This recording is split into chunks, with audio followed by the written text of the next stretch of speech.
Good morning, everyone. It's good morning for me. For many of you, it may be good afternoon or good evening. My name is Kelly Alderson. I'm the Communications Officer at the World Bank, working on EITI, and also I manage this EITI Community of Practice. And I'm happy to welcome you all to this first webinar that we're holding today.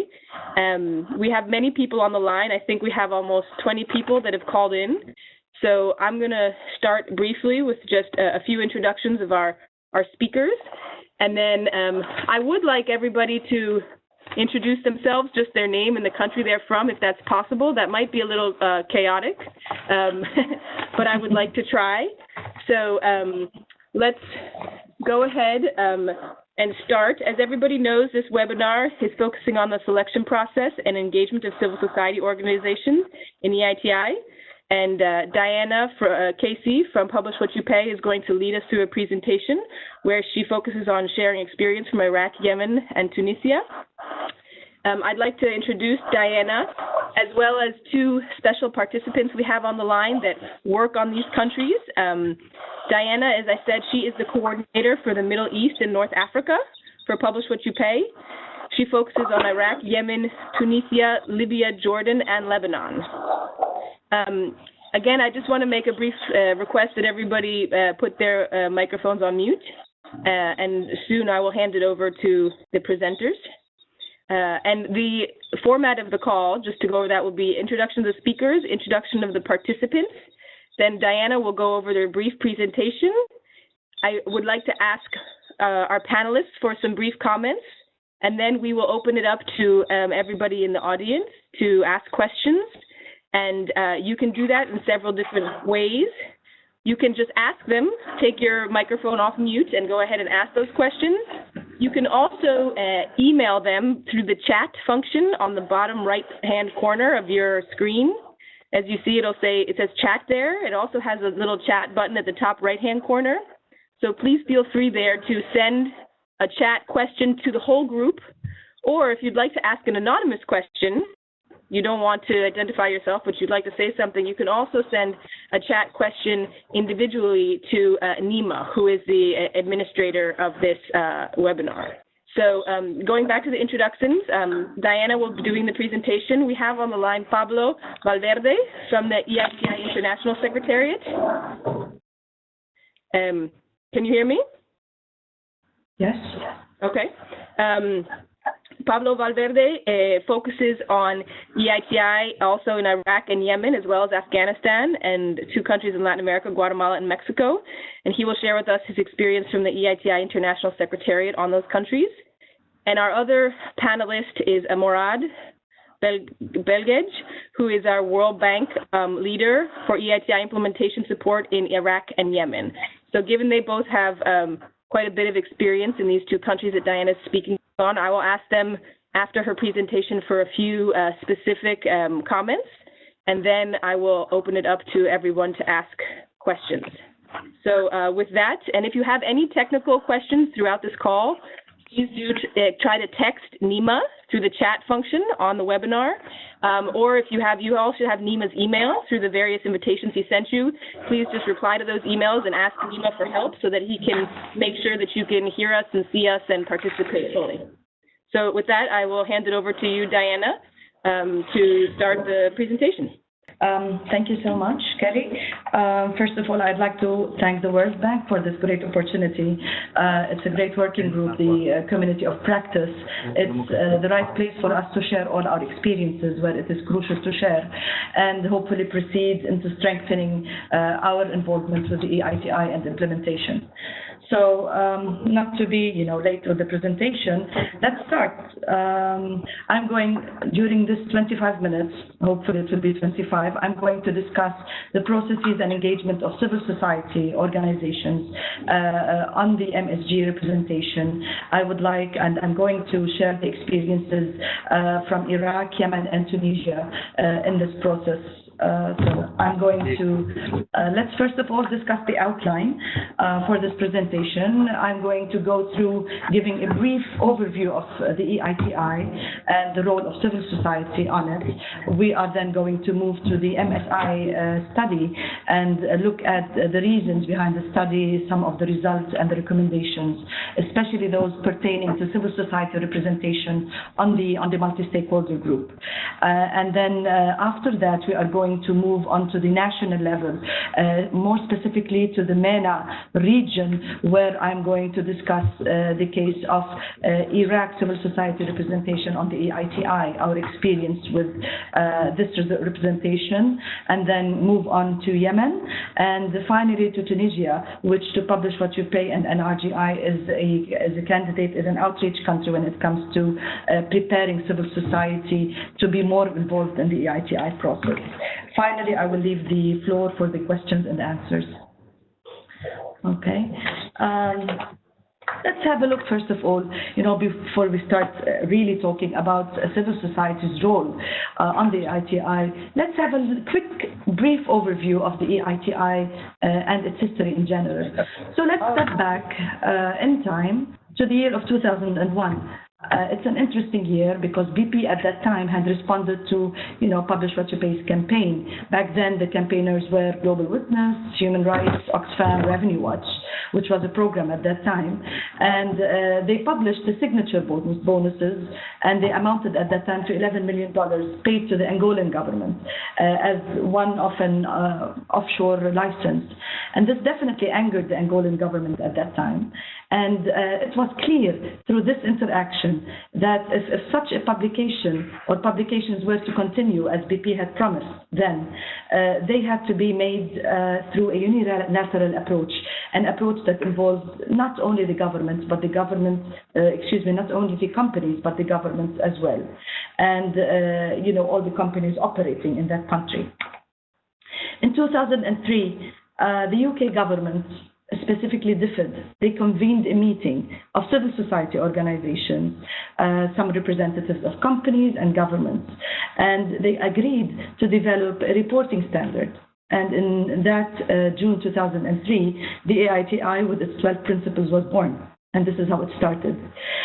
During these past 11, 12 years, it was with time, it became very clear that this EITI, it needed to be backed up by clear international rules, and that civil society had to be actively engaged in the process in order to ensure that we not only have transparency, but we also have accountability.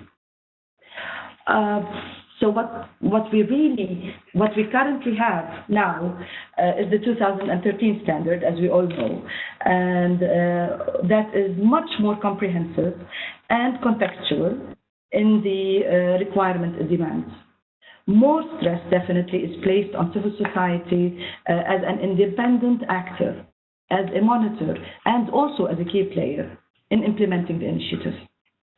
All that are involved in this are in agreement, whether it's the government, the companies, or civil society, on the necessity of unlocking this potential of the EITI and on moving the initiative forward from not simply a transparency tool, but into more of a means to be used by civil society to hold governments accountable.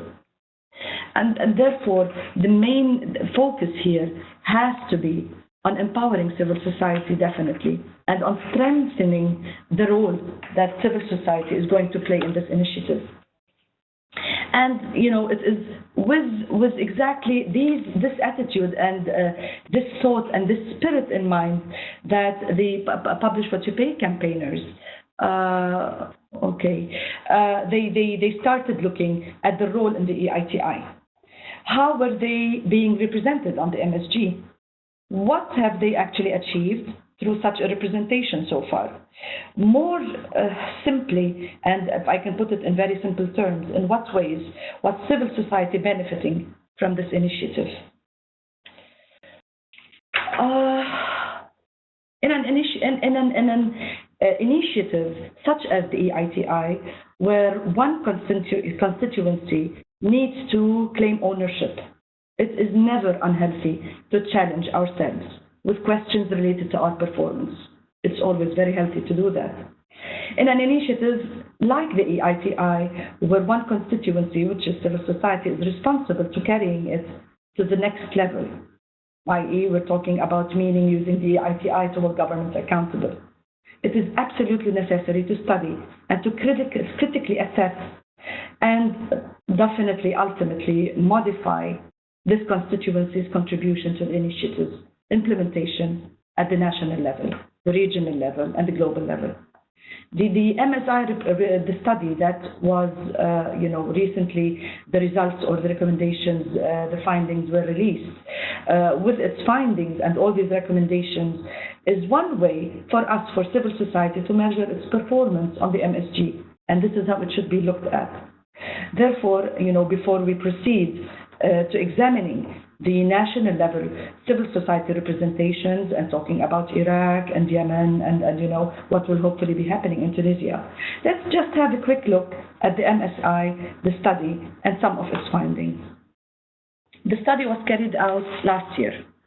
Between February and July 2014, the team of MSI, they looked and they assessed 42 implementing countries, and they looked at the practices, the governance practices of the multi-stakeholder group. They did phone interviews. They looked at documents. They looked at they did straightforward meetings. They went ahead and did field visits to countries such as Azerbaijan and the DRC and the Philippines.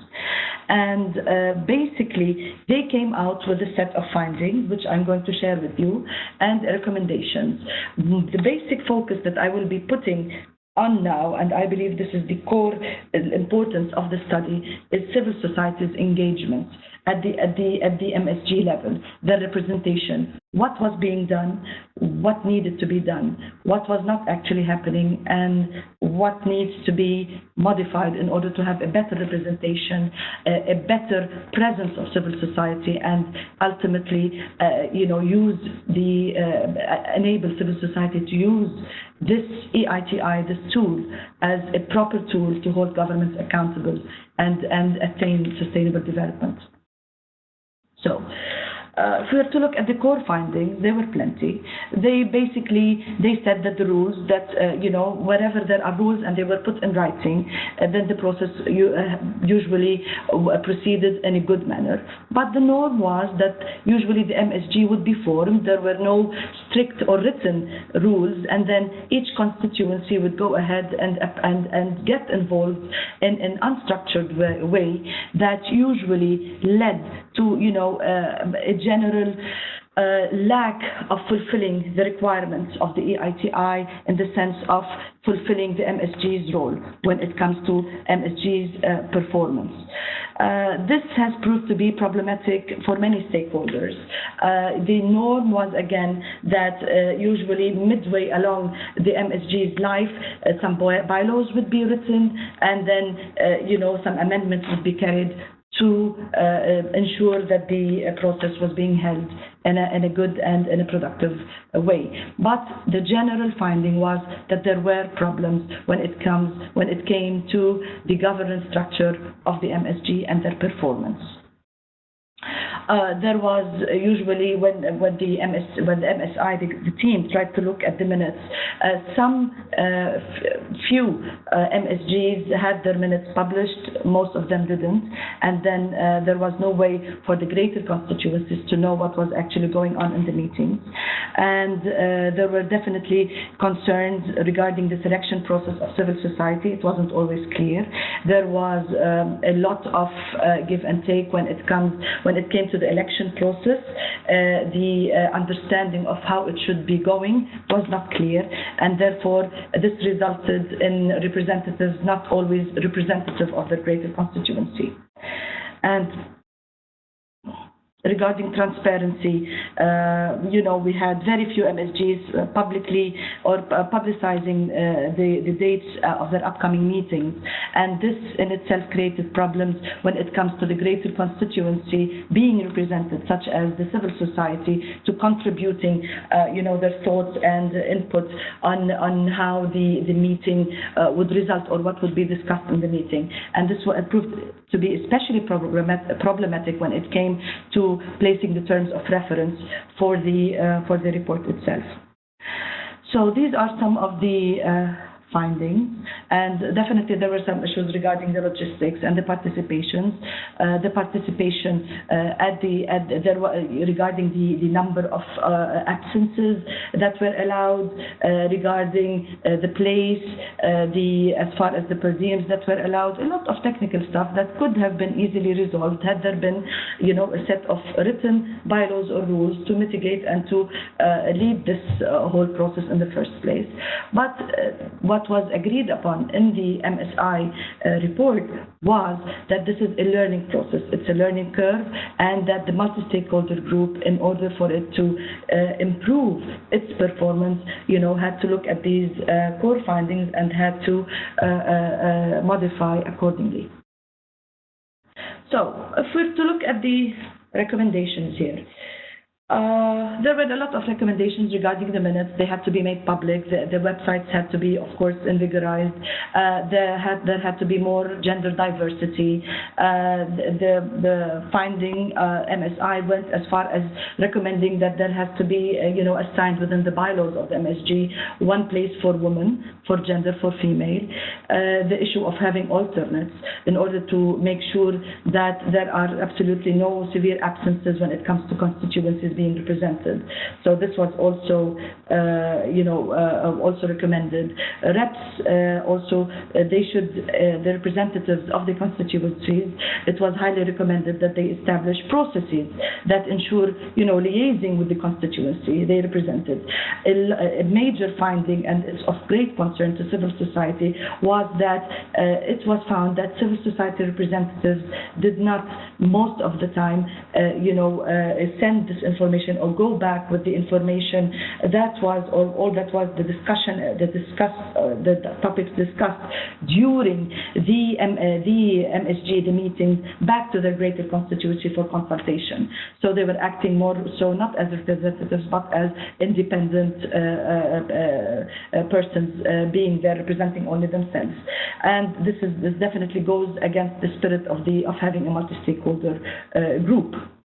And it was an absolute necessity that this should be, modified. So civil society also, it was a recommendation that came out from the study, should adopt a very clear and very transparent and, equitable processes.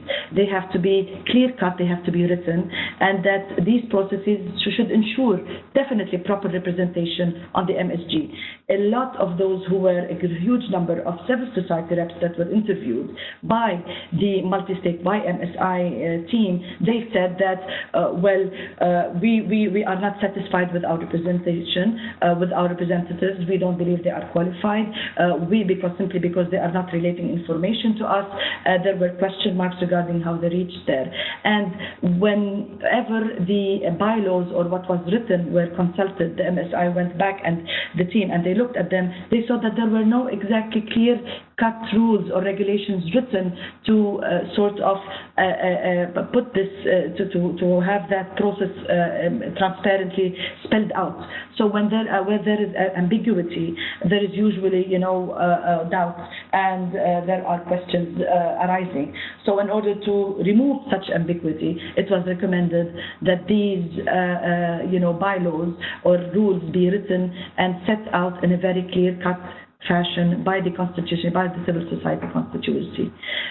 Qualifications, criteria, nominations, election processes, the codes of conduct, they all need to be developed as governance rules. And most of the time, in a large number, this was absent. Okay. So, what was and is occurring in most EITI implementing countries is that we are relying on civil society reps, on the MSG, to emerge organically and not to have a strict process to ensure that they emerge in a representative way. Instead, what we actually need to do to have is to make sure that we understand what are the factors and the characteristics that actually make up a good civil society rep, and to not only understand it, but to be able to translate this understanding into guiding rules. So this is what was missing. With the findings of this MSI study that I went over quite briefly, and it's definitely available for everybody to read. And with these MSI study findings in mind, and the understanding also, which is more important, of the key role that us, civil society, should play in enabling the EITI to simply turn revenues into sustainable development, if we're going to look at the chain. Let us have a look now at what has been happening around MENA, the Middle East and North Africa, that I'm responsible for coordinating. And let's look more specifically at the national level implementation of the EITI at Iraq and at Yemen. And let's also look at Tunisia, a country that has back in 2012, through its prime minister, declared its intention to join the EITI.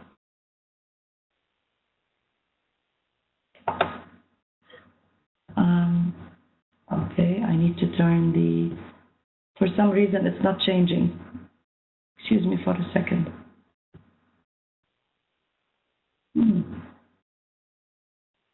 Nima? Do you need help? Yes, I need just to change the slide. That's it. 1 second.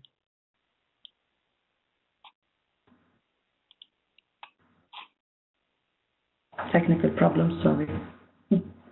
Diana, in the meantime, why don't you just continue talking while Nima works on changing the slide? Okay, definitely. I'm going now to talk about Iraq. Okay, and it's the first. Thank you. And yes, let's go to one more because I went over these. Yes, thank you. So we're going to talk about Iraq and the EITI. Iraq has been a candidate it became a candidate for the EITI in early 2010, and it became a compliant EITI country in December 2012. And the first MSG there was formed in mid-2010. And the way it went about, the National Secretariat, led at that time by Mr. Ala Muhyiddin, who is still the National Coordinator, he formed the MSG. He held a conference for civil society. He invited all. At that time, 103 responded to this invitation, 103 civil society representatives. And he explained the ITI process, the MSG representation, and asked for candidates to submit their nominations. The only requirement, the only criteria for a candidate to be able to submit and to nominate himself or herself for the position of representative on the MSG was that they should be registered and they are a legal entity. So out of the 103, 8 were interested. They submitted their nominations, and then the National Secretariat asked the 8 to sit down and to elect 3 representatives and 3 alternates to sit on the MSG. And indeed, this is what happened. 3 were selected, and they had also 3 alternates.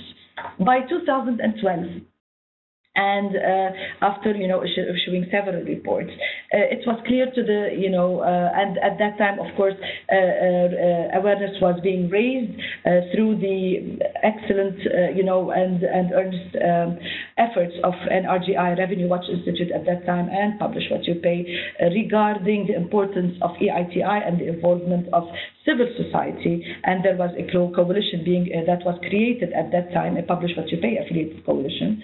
So more awareness and more understanding of the crucial role of civil society representatives on the MSG was existing.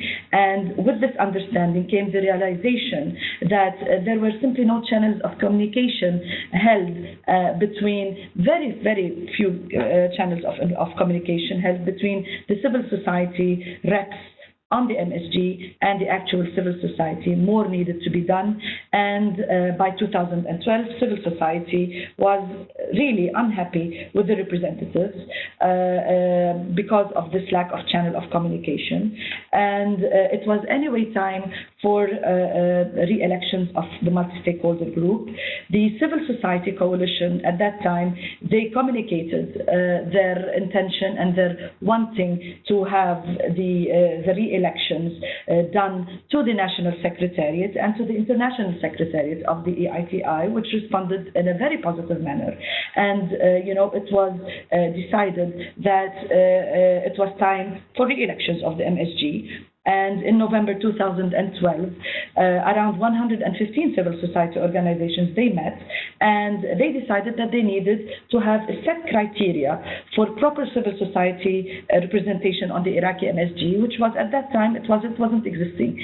The only thing that they had in the MSG bylaws was that the civil society had to simply choose or elect representatives, but there were no other specifications. So they decided to have that in writing. They gathered together in November 2012 and 115 civil society organizations. They endorsed these criteria.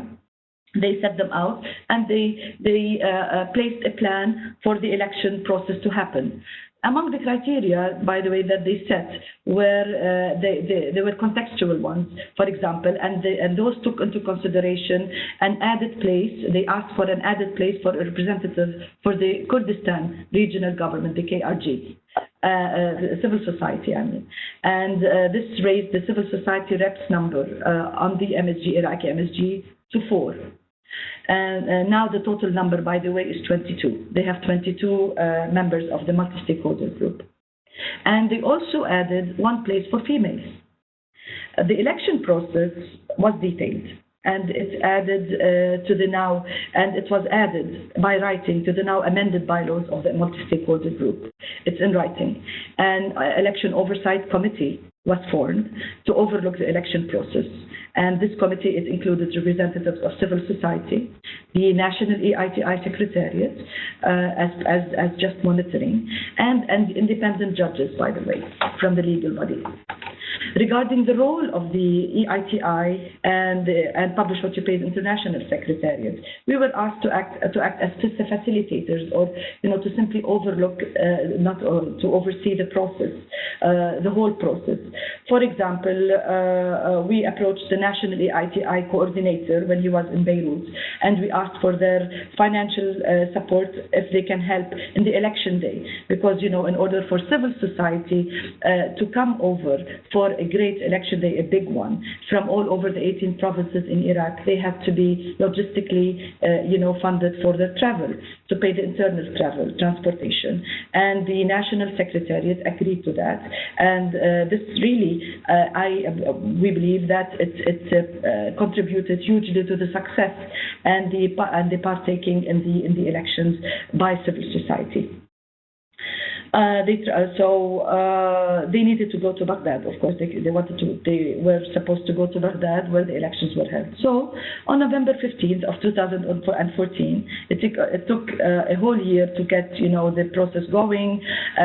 Please do take into consideration that Iraq is not the safest place on earth currently, nor was it back in 2013 and 14.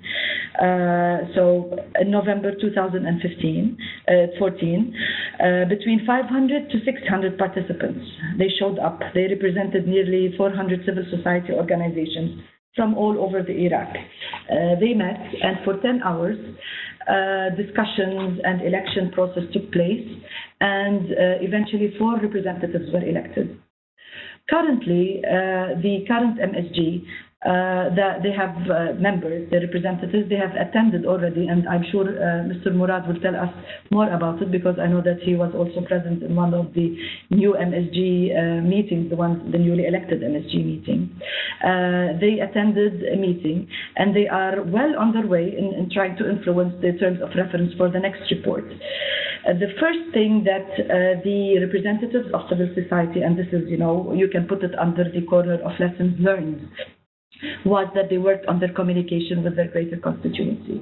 They have decided that they needed the way to disseminate or to go back with the information to involve the greater constituency they are representing with decisions that are being taken and made at the in the MSG is they chose two channels of communicating this information. First of all, they will, and I don't know if they did that already for the first meeting that was held. We have one of the MSG reps with us, Mr. Ali, and he can share this information with us later on. So the first decision was that they would disseminate the minutes that they would be taken through the coalition's network, the civil society networks. We have a big coalition, Publish What You Pay coalition. It's the biggest. It involves currently around 100 civil society organizations that are in the coalition. There is another MSG civil society rep representing another big coalition also, and he also pledged to send the information, disseminate the minutes over their network. They also plan. They have their website. They also plan to publish these minutes on the websites. In addition to this, because we know that this might be of limited target, and what was really important for civil society was to target all those groups at the subnational level, is that the 4 representatives committed to doing regular meetings between them, they would go to between them as civil society representatives on the MSG and the civil society organizations in the different provinces, and they are going to hold these meetings regularly.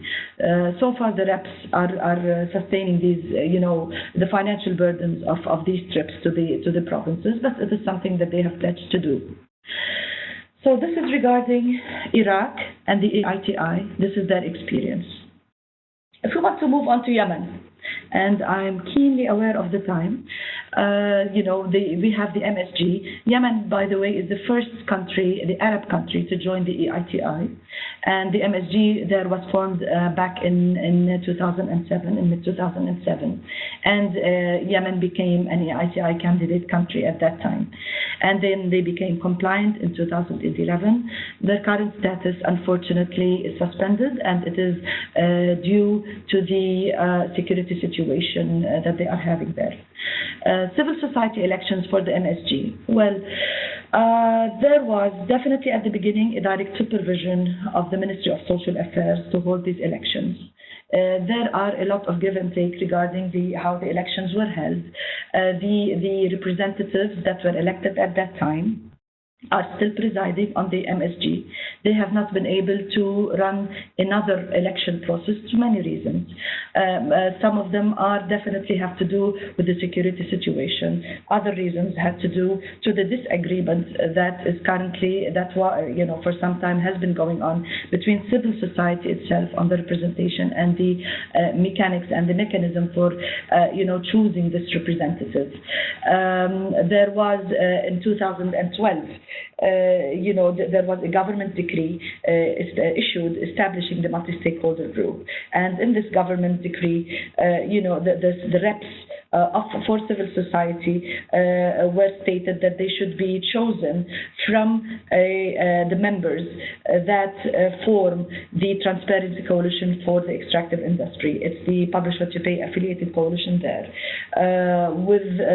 There are a lot of question marks regarding including such a statement under the decree, the government decree and the bylaws of the MSG, since the Publish What You Pay affiliated coalition, the Transparency Coalition for Extractive Industry, contains around 19 civil society organizations, not more.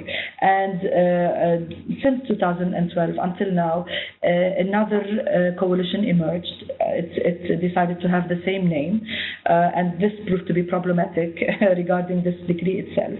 And there is another issue regarding this new coalition, claims that it is Gongo's government, that a lot of government NGOs are involved in it, is there. And the current situation is that civil society in Yemen is not in agreement on how to go ahead and proceed with the election process. Again, what Publish What You Pay Secretariat, definitely the ITI Secretariat, International Secretariat. What we did, in part, because the civil society in Yemen called upon us for help and guidance, was we held 2 meetings with representatives from these coalitions of civil society, and we listened to their points of view.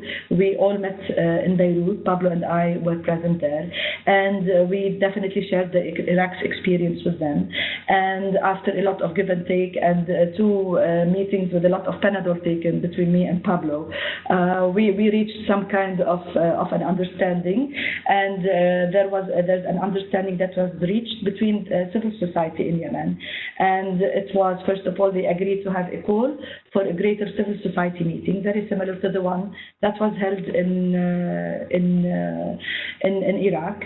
And during this meeting, they will be agreeing on an election process, on the criteria, on the election day, the oversight body, on who should be allowed to nominate and who should be allowed to run for the elections, and who would be the members of this monitoring committee. Definitely talks with the National Secretariat on funding the logistics, the transportation for civil society, as was the case in Iraq, is definitely happened. It's on the way. But again, this is what was agreed upon. It was actually supposed to happen during the month of January 2015, but we all know the deteriorating condition in Yemen. Currently the government has business placed to Aden, and the Houthis have overtaken all the functions of the government, and there is life as we know it, or as used to know it, is no more there, in the sense of they are not functioning very well. There are more immediate and more pressing life matters that needs to be attended to than what is currently, the MSG elections. Nevertheless, this being said, our last call with civil society, during our last call, which was last week, there is an intention, and it's a common intention between all the civil society organizations to continue despite the suspension status of Yemen in the EITI, in the election process. They are looking at this as let's say an extra time whereby they can get their act together. They do intend to proceed with the elections now that their transportation and travel between provinces is better again. There is a form of it's safe to travel again. So they do intend sometime during next month to get together and have this greater CSO meeting to decide on how to move forward with the election process and to have that in writing. We definitely are encouraging them to do that. The process, suspension does not mean that EITI has ceased to exist. EITI continues, and they need to look at EITI as an ongoing process, as a tool. And definitely, since we're discussing this on the platform of the World Bank, we believe that this is also how the World Bank should be looking at the ITI as a process and as an ongoing process, regardless of the status. We are definitely going to help them proceed, if not by actually being there during the meeting day for the EITI, for the civil society, but by actually trying to guide them with getting them the bylaws from the Iraqis, facilitating communication with the Iraqi MSG to help them move into that phase. So this is regarding Yemen and the ITI. Now, I would like to really share with you what we have been doing in Tunisia, because it is really interesting. But I will definitely need Nima's help to go to the next slide. Sure. Just considering the time as well. Yes, it's the last slide. So officially, Tunisia. Why is it important for us? In June 2012, the Jebali, the prime minister back then, he decided, or he announced publicly, with the presence of Ms. Claire Short, that Tunisia intends to join the EITI. And since then, Publish What You Pay and RGI and in collaboration definitely with an RGI that have a local office there. We are collaborating to strengthen civil society, Tunisian civil society, learning our lessons from, having suddenly civil society be put in the middle of an MSG, and then just taking it from there, learning from their experiences. We decided that it would be best definitely if we approach civil society from the beginning. Since 2012 until now, the Tunisian government hasn't done anything regarding joining the EITI. So we have been looking at this as an extra time also to prepare civil society. So we are on the ground talking definitely about the EITI, introducing the EITI, trying to build a civil society coalition or a network that understands the importance of proper representation on the, hopefully what they will have a future multi-stakeholder group. We are starting grassroots from the beginning. We are targeting civil society at the subnational level to try to carry its voice to the coalition and therefore ultimately to the multi-stakeholder group. We are sharing lessons regarding how proper representation should be on the multi-stakeholder group. And this, this overall raising awareness will definitely seek to benefit or will definitely ultimately benefit civil society in their task of having proper representation on the multi-stakeholder, hopefully future multi-stakeholder group in Tunisia. I'm going to stop here. That's basically the information I wanted to share with you. And I'm sure Pablo or Murad may have some contributions to put in. And then maybe we'll open the floor for Q&A. Thank you. Hi, Diana, this is Kelly. I wanted to say thank you for that presentation. That was very, very interesting. And I did want to turn it over to, I don't know if Pablo is there and he'd like to make a few comments. First, I just wanted to say we can go over 9 or we can go for another more than 10 minutes if people have that time. But I would like to ask both Pablo and Murad if they have comments to keep them to 3 to 4 minutes tops so that we at least have, 10 to 15 minutes for everybody else on the call to ask questions. So with that, Pablo, do you want to put something here? Thank you. Can you hear me okay? Yep. Yes, we can hear you very well. Thanks, and make sure to jump in at 5 minutes if I've gone too far, okay? No, I just want to take this opportunity to say thank you very much for providing this opportunity to speak about this. As Diana says, CSO engagement is crucial to a well-functioning EITI. It's very good for us to take this chance to take a step back and look at how MSGs do this. So thanks a lot to the World Bank and to Diana for her presentation. I think what Diana's shown is that MENA gives very good examples of both good things and bad things. We have a little bit of everything in these few countries that we have in the region. Yemen, for example, Diana's gone quite into some detail on how that process went. I think one thing that kind of came up to me or that I saw was kind of surprising when I first started looking at Yemen is that it's an example where maybe some of the recommendations or the general understanding of how these things should be kind of goes the wrong way. It's an example of how rigid codification is not always the best solution. Diana talked about the Republican resolution of 2012. I think Diana will agree with me completely that codification of how things should happen is perhaps one of the biggest problems that we're having in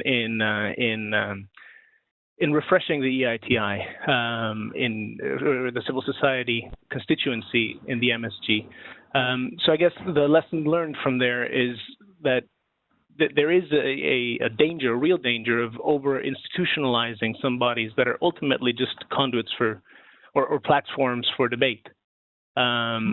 They can end up being self-serving, which is not only something we've seen in the case of Yemen, where it's difficult for some MSG representatives to give up their position, but also in other countries in the EITI. In a way, the process itself can become the enemy of the outcome, if you would. I also wanted to comment on the case of Iraq, where there is an example, as Diana said, a very good example of how some things there can be real progress from one from one election date to another. But I guess part of the lesson that I took away from that was that political will is not something that is magically created from institutionalizing these processes.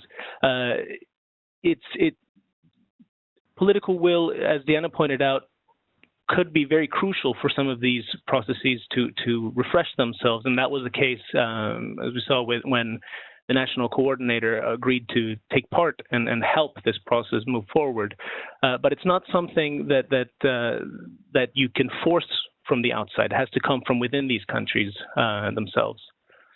I guess what I really want to bring out from all of this discussion is that whether we have good processes as in Yemen, as in Iraq, or more difficult processes as in Yemen, one of the challenges that we still have in the region and that we continue to have no matter what we do, what we can say about how well things have gone in Iraq, is that civil society still needs to do more to make the EITI more meaningful. I guess the big problem that we're having here is kind of reflected a little bit in our discussion here today. We need to go from MSG governance to CSO engagement, which is what this webinar was about. All too often in the region, we get stuck on MSG governance and don't think about how is this going to help us achieve our goals moving forward. So the lessons learned for the next process, the Tunisian one, I think what I'd like to highlight is, yes, it's important to look at internal governance. It's important to look at written rules. And this is something that Publish What You Pay and NRGI have been doing quite a lot, very good work in the country during the last few years. But we should also not lose sight of the fact that we need to look at how CSOs arrange themselves so that the process itself can break out of the silo and be used to promote change. In conclusion, I think perhaps I should raise, I want to go back to the MSI report, which I think is very good in highlighting the importance of transparency, of accountability, of coordination, of consultation between representatives and constituencies. And this is something that Dan also has stressed. I think that's very important. I think it's most important to remember why these things are important. I mean, it's not just for the process itself, but insofar as they help the EITI make a difference in these countries. Again, Diana made a very good point of stressing some of this. I guess the last question I would finish with and leave it up for the audience is, going back to the Iraqi example, it's a very good example of good practice, MSG-wise, how they've refreshed it. But what use is it if the EITI does not lead to public debate? I would end with a challenge to civil society to engage more actively and to try to find ways to use this process to bring about change. I think I'll leave it there. Okay, thank you very much, Pablo, for those comments. Morad, may I ask if you wanted to just make a few brief comments before we open it up to the audience?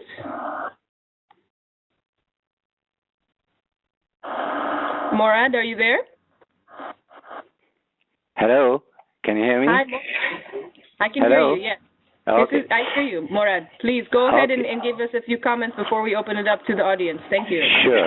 I think almost everything has been said on this, and the civil society has been refreshed, and they are playing a key role. I mean, I just came back from Baghdad a couple of weeks ago, and they are participating in the MSG. They are participating effectively. They do the level of understanding of the process, even of understanding of the oil and gas industry, which is extremely important in Iraq, is there, and you can see it.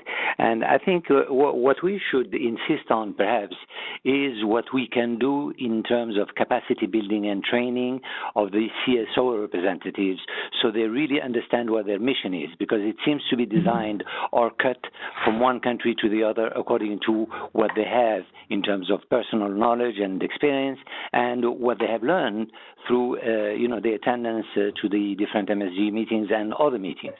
I think it's very important that they attend the meetings, that their names be recorded, and that they do participate. And we'll just have to see what other questions are going to be asked on this. But both in Yemen and Iraq, it seems to be working, even though with some hiccups every now and then, given the circumstances in the two countries. Thank you. Thank you, Morad.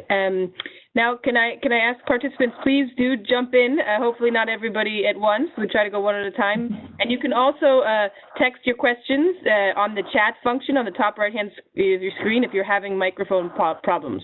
So please go ahead.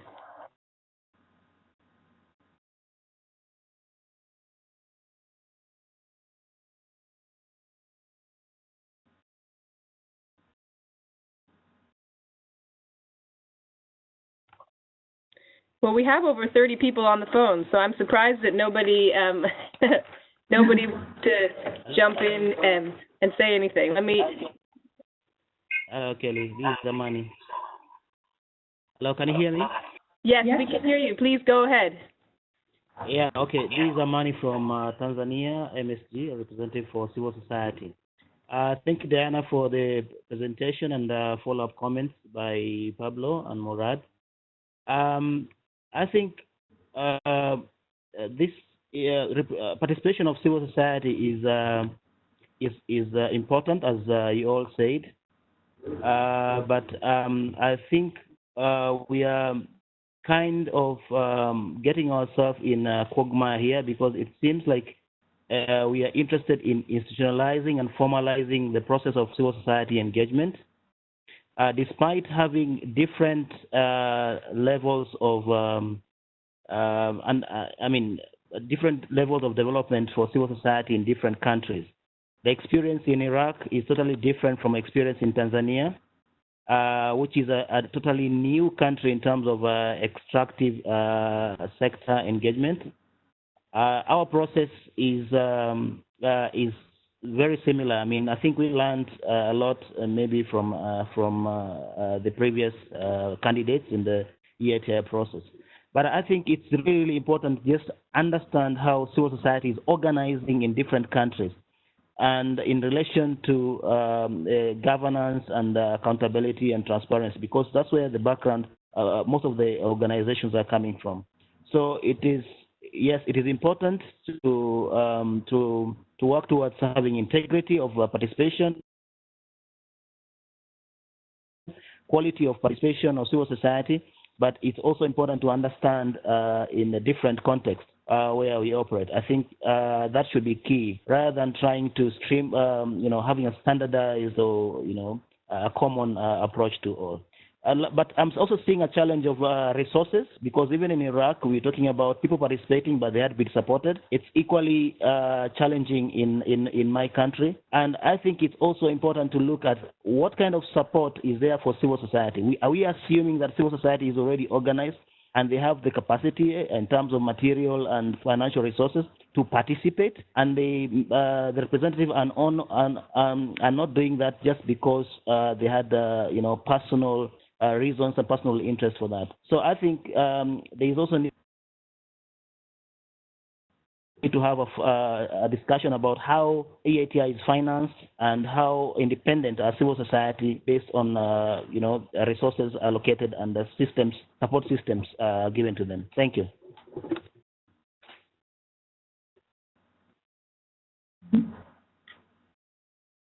Thank you, Amani. That was very interesting. Does anybody else want to jump in? Kelly, this is Fidan from Energy-I, and I have just one comment, if possible, please.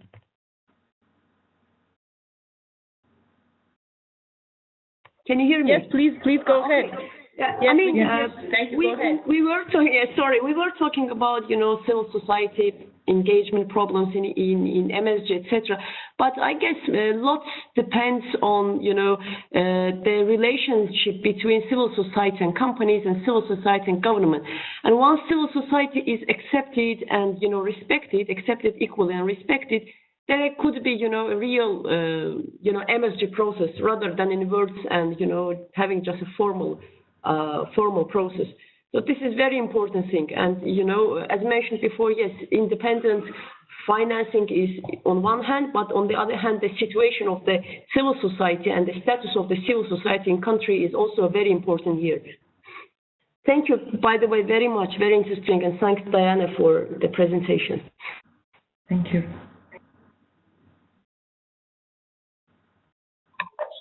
Okay. Hello, Diana.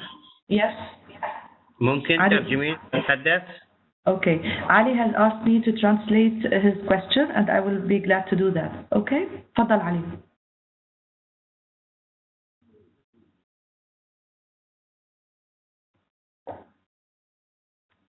Hello? Hello? Yes, we can hear you, please. Yes, but I think we lost Ali.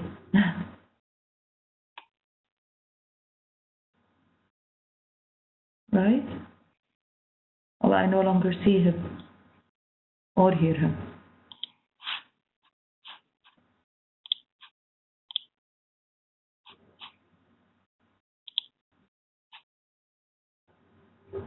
Okay. Okay. Maybe. Hopefully Ali can come back. I guess in the meantime, while we're waiting, does anybody else want to come in and comment? I guess Andrew has a question. Thanks everyone. My very quick question to Publish What You Pay colleagues, stemming from the MSI review, is more practically, do you have some examples of good internal governance guidelines for MSGs that you could perhaps share with us, and also for civil society? I mean, if we're looking at when colleagues in countries are saying, well, what are some examples of where there is good governance, and is it written down? It would be very useful if we could point them to the countries that are considered to be doing this quite well. Yes, definitely. The full report, it's 31 pages, is available. I don't know whether it would be the place here to share, the details, but it's definitely available on the website and all over. And we did cite, as I said in my presentation, there were some examples of where the hello, can you hear me? Yes, of where there was good practice. I'm not sure. I would like to, if Asmara is still there, from the Publish What You Pay International Secretariat. Hello. Can you hear me? Yes. Asmara? So yeah, we do have, within the MSI integrity report, there are actually two annexes. One is specifically on MSG governance, where we have an example of terms of reference and written down processes. And the second one is a civil society protocol, so also outlining what would be best practices. And then MSI Integrity is preparing currently, so hopefully will be up on their website by next week. So they're extracting the best practices as case studies from the report. So that would be online as well. Thank you. Thanks. Ali keeps on. Ali Mahawili from Iraq. I think he has a problem in the connection.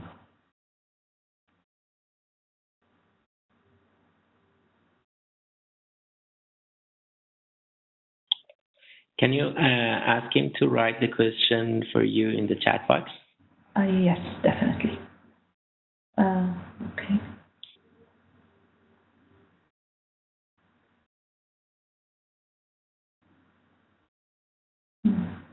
Okay, can I come in again? Adi Zamani. Please come in. Just directed to Diana. When we had the workshop on effectiveness of MSI in Washington, D.C., I remember one of the concerns that was raised by Eddie Rich from Eiti Secretariat was during the launch of MSI report on the effectiveness of the MSI integrity report.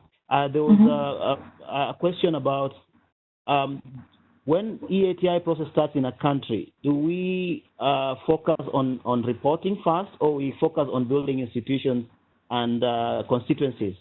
Do we even spend time trying to work with constituency, or we just go ahead and work on reporting? Because these are two different things, and they seem to be interrelated, but they are two different processes that need to be focused differently. What's your take on this, Diana? Thank you for this very interesting question. And this, I have, commented when I started discussing, first of all, the MSI report. I wanted to make a very clear point through, and it was, while the EITI as a reporting process is essential, what was really crucial, and what we have after 12 years of applying the EITI found, and this is unanimous across the Publish What You Pay campaign, that it's not only about reporting, it's about using the reports, as definitely Eddie and would agree with me on using the report in an efficient way, and the way and the people as a constituency that are responsible for using the reporting, the mechanism that you're talking about, and the end result, the report of the ITI, are the civil society constituency. And what the MSI study is it's as I look at it, it's simply an autocriticism, really, of us, of what has been happening with our representation on the multi-stakeholder group. Why, after 12 years, if we go through the 42 implementing countries and the MSGs there, we still find that a huge number of civil society representatives or the constituencies in these countries are simply unhappy with those representing them. And this is how the question started, and this brought us to to tackle the issue of who is actually representing civil society on the MSG, and why are these people in particular there? And descending from this big question, we have started discussing what are the mechanisms that brought them there. We're not really talking about institutionalizing EITI, and we have to be very clear about this. We are, and I don't like really to use the word institutionalizing, we are after finding or setting the norm for the best way to allow civil society representatives, those that truly represent civil societies, to be finally present on this multi-stakeholder group, simply because their presence there and the way they reach there, and the way, and let me underline the way, is very important and vital to the process of the EITI as a whole. And we're not talking about, again, the reporting process. We're talking about carrying this report and using it as the key to unlock all the potential and to reach sustainable development, to unlock what EITI is all about. So if you're looking at reporting versus institutionalizing or laying down the rules for each constituency, it's definitely not about that. It's about making each constituency and in particular civil society constituency functional. How and what do we put as norms, whether it's written on a piece of paper or written on the website or written in a bylaw, a decree, or you name it, or in stone? What do we need to do, and what are the best practices to follow to allow proper representation of civil society so that we can have a proper EITI? That's it.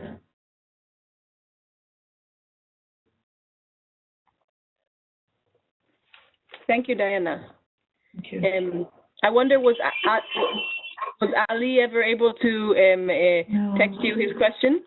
No, not yet.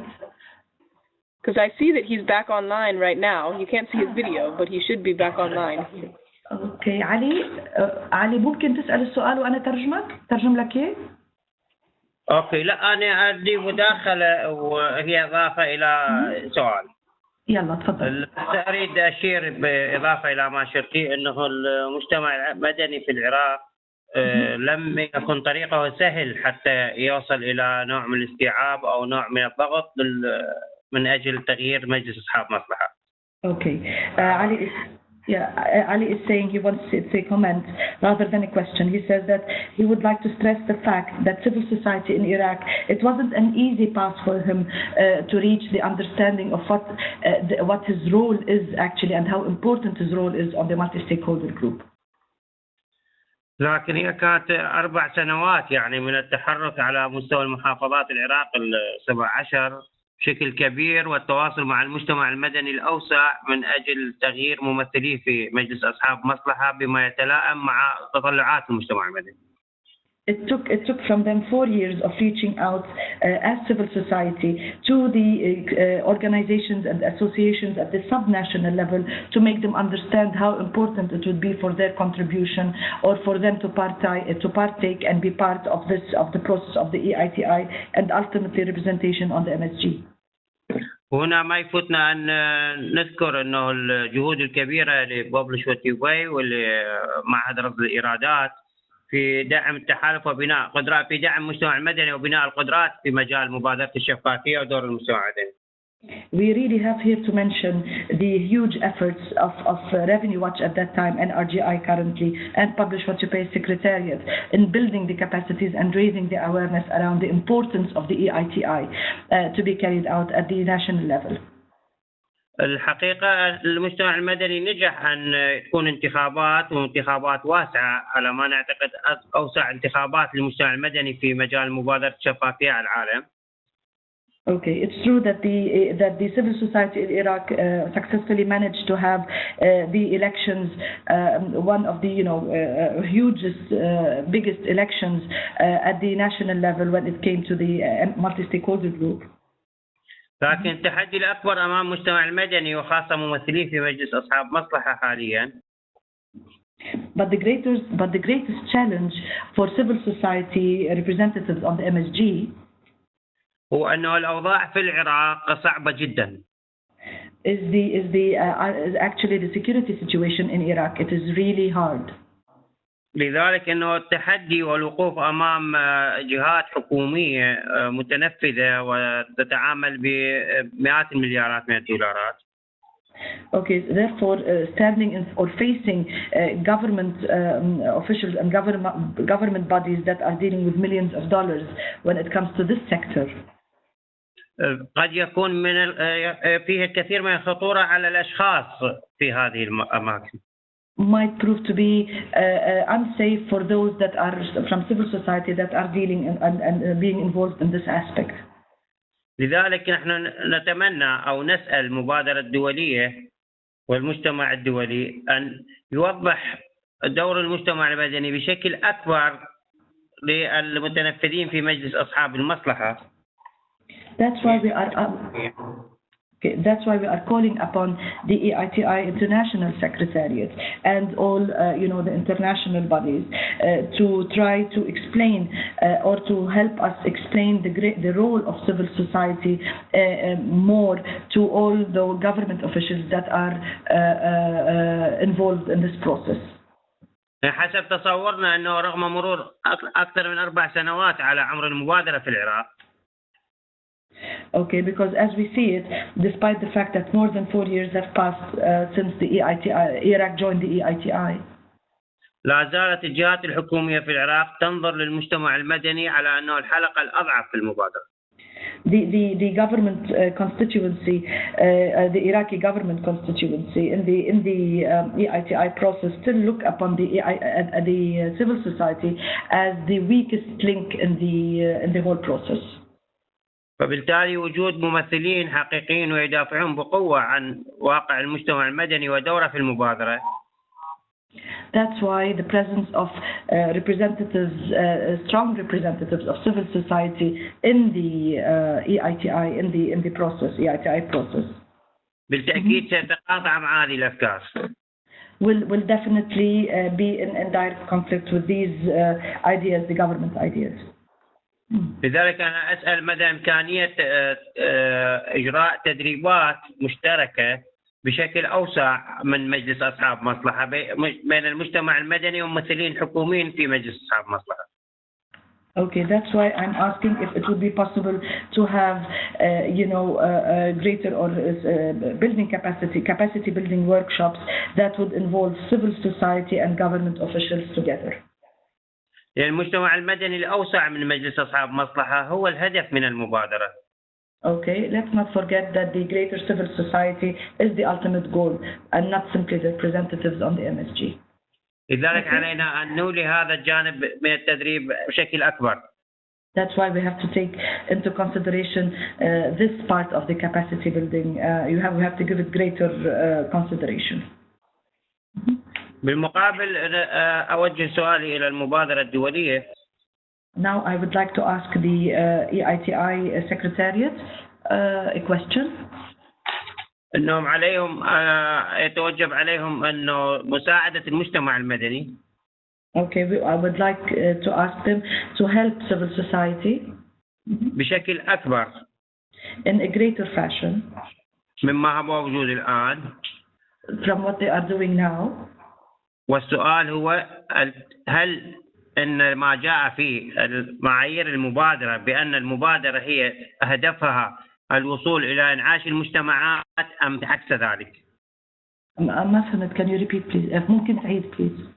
الحقيقة أنه ما ينقل يعني داخل مجلس أصحاب مصلحة أنه المبادرة هي للدول ومن أجل الشفافية الدولية، لذلك المجلس لا زال يعتقد أن المبادرة هي لتقديم تقارير جيدة للمبادرة الدولية وليست من أجل المجتمعات.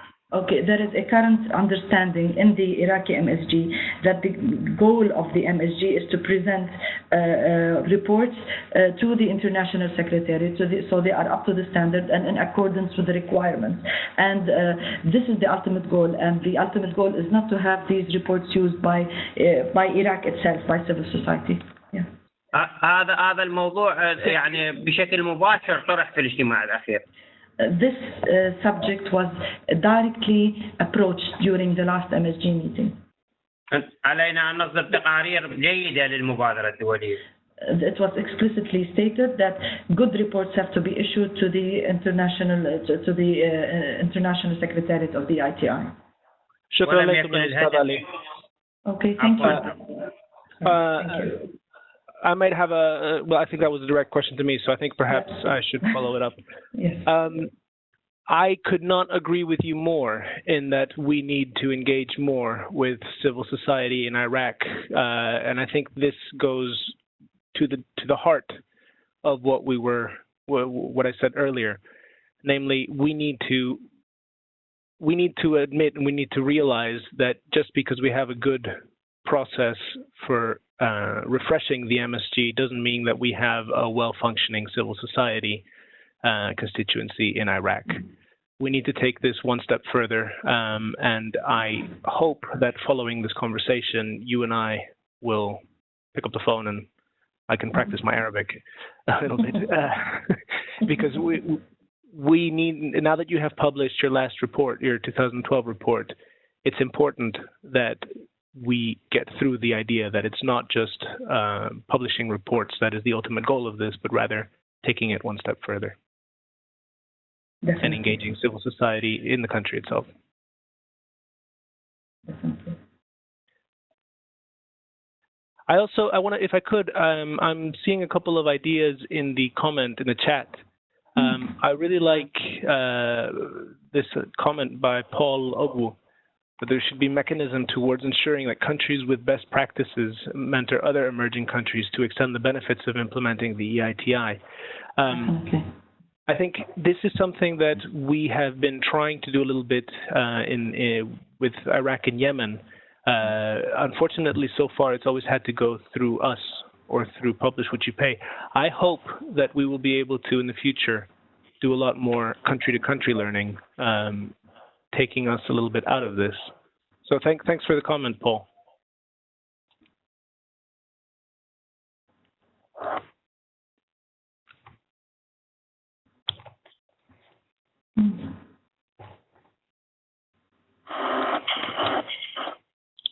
Any other questions?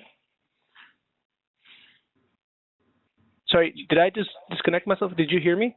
Yes, we heard you. Okay, because I was going to say, if I could add one more point to Maggie's comment. Yeah, I'm looking at Maggie's comment, yeah. I think the Yemeni example, the Yemeni case is a good example here. From what I understand, I don't know if we have any Yemeni participants on the line, but from what I understand of the first, of the process leading up to the first EITI report, that was very much characterized by a lack of trust between civil society and government. And from what I hear, it was a horrible process, which led to a very difficult, it was a very difficult process that led to that was reflected in the final product.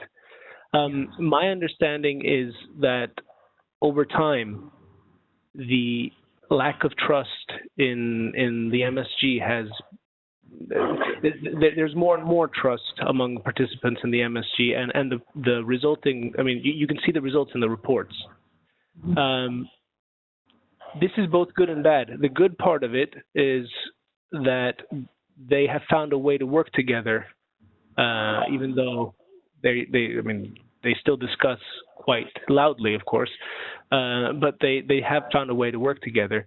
The disadvantage, I guess, right now is that having found this trust between them, there is a certain reticence to lose it by refreshing the membership of the multi-stakeholder group.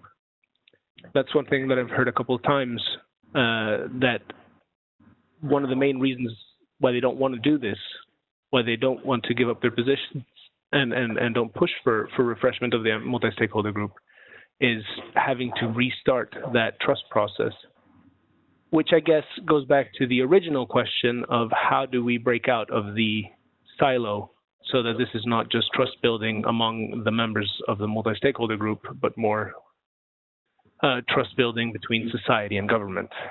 I don't have any good solutions there. Yes. Well, only to add to this, Pablo, you're absolutely, which I completely agree with you upon. With the Yemenis also, there is a problem of within the constituency itself, the civil society representatives. There is no trust, as we saw definitely when we're dealing. We have three representatives. Belonging to two different coalitions, and because of the all that has been going on, there is a certain lack of trust with that. And we've seen, we have one constituency or one coalition representative that is backed up by one government official, one government body. Basically, it's the Ministry for Social Affairs that is backing their presence up, and we have another one backed up by the Prime Minister. And this really has resulted in conflict.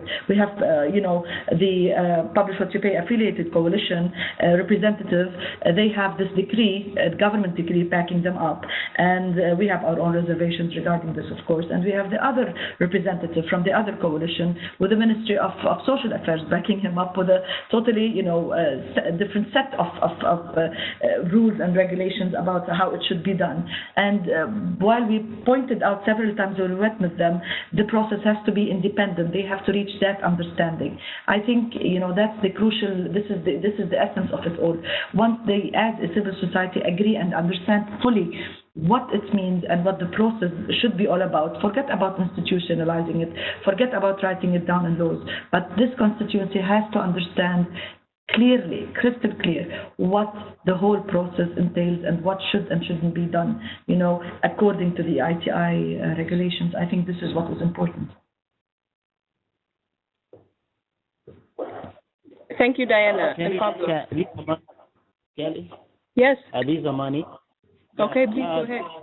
Yeah, I like the experience that we got from Iraq, and I feel in Mohammed's words, there was a lot of challenges while as they were organizing towards convening.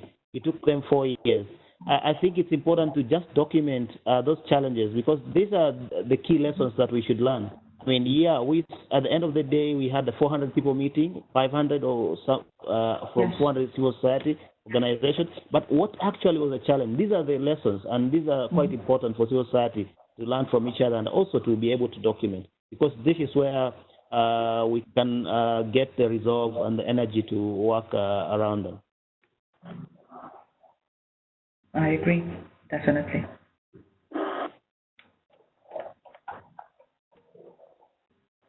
Thank you, Amani. That sounds like a good suggestion. Hopefully offline we can talk about that and see if that can be done.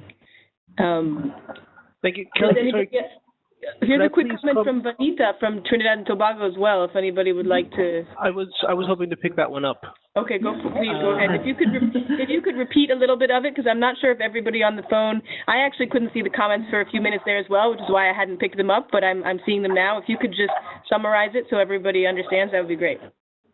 Well, my understanding of this, and Vanita, I hope you will correct me if I'm wrong, is what to do about the question of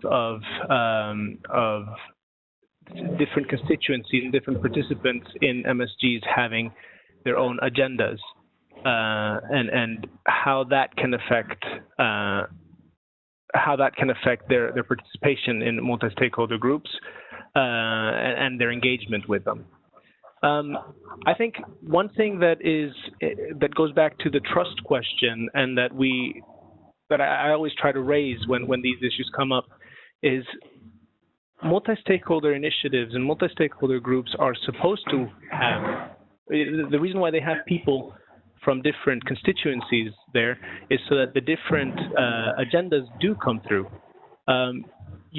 The very strength of a multi-stakeholder group or multi-stakeholder initiative is that you have the possibility for different people to achieve different agendas and different goals through this body.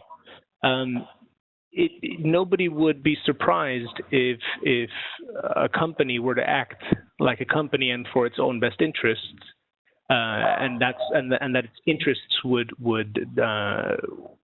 promote or would be the reason why it would join the EITI. The same goes for the government, and the same goes for civil society. Interests, private interests or public interests, personal interests are what make multi-stakeholder initiatives move forward. They shouldn't be. The idea should be trying to find ways to make these interests move in the same direction, and these agendas move in the same directions. I don't know if that answers your comment, Vanita, but I think it's an important one to make. Yes.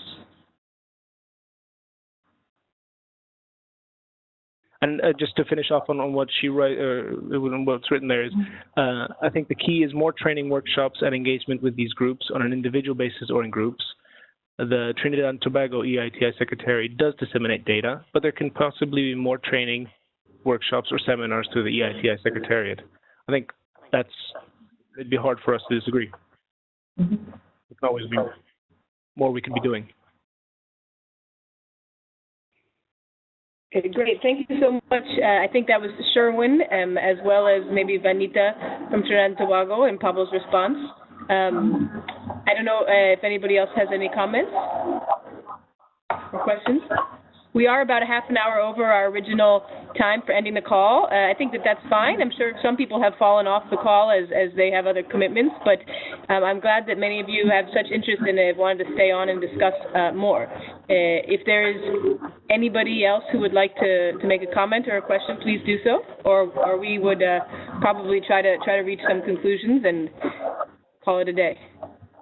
I guess we have a question from Paul, Nigeria. Okay.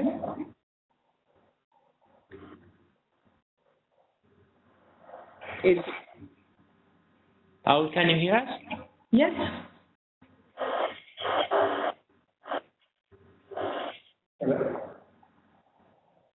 Go ahead. Hello? We can hear you. If you can go ahead with your question, if you can hear us.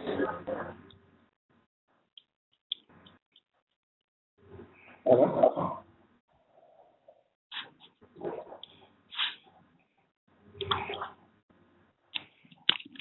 Hello?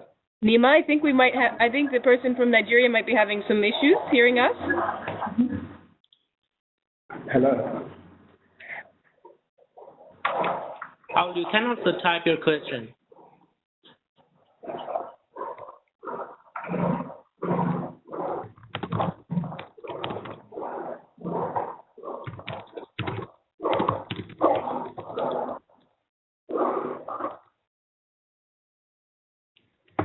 Okay, well, I don't know if anybody else has any questions. If we can't get the question from Nigeria, we might have to move on. I know that Pablo has another commitment, so he's going to have to drop off the call, Pablo Valverde from the International Secretariat. So I wanted to thank him for his participation. I think it was key to this discussion to have the different views from the different actors that work a lot in both the implementing countries, the Secretariat, and the World Bank and others. So thank you, Pablo, for participating. Thanks again for arranging it. It's my pleasure. Anybody has any? Thank you, Pablo. Yes. Excellent. If anybody else doesn't have any questions, and we can't sort of hear it from Nigeria at the moment, I would encourage everyone, if you have any questions you haven't been able to ask or comments, please to email them to Nima. I know you've all gotten his emails. The internet connection can sometimes make webinars a little tricky, but I think this has gone really well. But an email is always quite reliable, so do please send us your questions or comments or feedback on this webinar to Nima and myself. And we will be sure to follow up in the future with future webinars on topics about EITI implementation. I do know that I would like to note before we close that when we did our kickoff workshop for the EITI community practice in Ethiopia last year, MSG governance and CSO engagement was probably, I think, the top issue that everybody in attendance said they wanted to talk about and had a lot of questions on. So I'm really glad that we've been able to start this webinar series with this topic. I know there's a lot of interest on it. But there were other topics that people were interested in, and I'd really like to hear from all of you on this webinar, since you are engaging and you know, you do have access to apparently the technology to go to and participate in these webinars. You know, what other issues would you like to discuss so that we can look out and seek out those experts, spokespeople, so that we can share knowledge. I'd like to follow up on Paul's comment about, you know, mentoring other countries. I think that clearly there's a space for a sort of a more specific detailed program on one country mentoring another. But I did want to note that this platform in itself has sort of grown out of the need, too, for sharing of knowledge between countries that have, you know, more experience and countries that are learning and sharing of best practices in EITI implementation. So I hope that this webinar has been successful in sharing some of those struggles that countries faced and suggestions from other ones that may have gone well. And, of course, the knowledge in the Publish What You Pay study that gives, as Diana and Asmara mentioned, many case studies, examples, draft terms of reference, and things along those lines. So if anybody else would like to make any closing remarks, please go ahead. Just me, Nima. Mentioning that we can also continue the conversation and share the question and on the EITI Committee of Practice, and we can follow up all these comments and questions with our colleagues. And thanks again to Diana for your presentation. Thank you, and thank you everybody for this great opportunity. It's excellent that we have this platform to discuss, to share the experiences. This is what the Publish What You Pay campaign is all about. This is what the EITI is definitely all about, sharing and learning the experience in order to enhance and ultimately reach our goal for sustainable development. This is always the big apple that I'd always like to look at.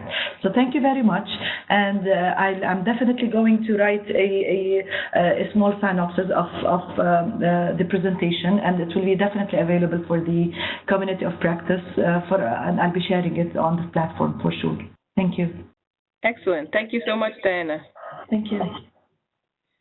All right. Well, if anyone doesn't have any other comments, we will close here and thank everyone for their participation. Thank you. Bye. Thank you. Bye. Thank you. Bye. Goodbye. Bye. Thank you. Bye.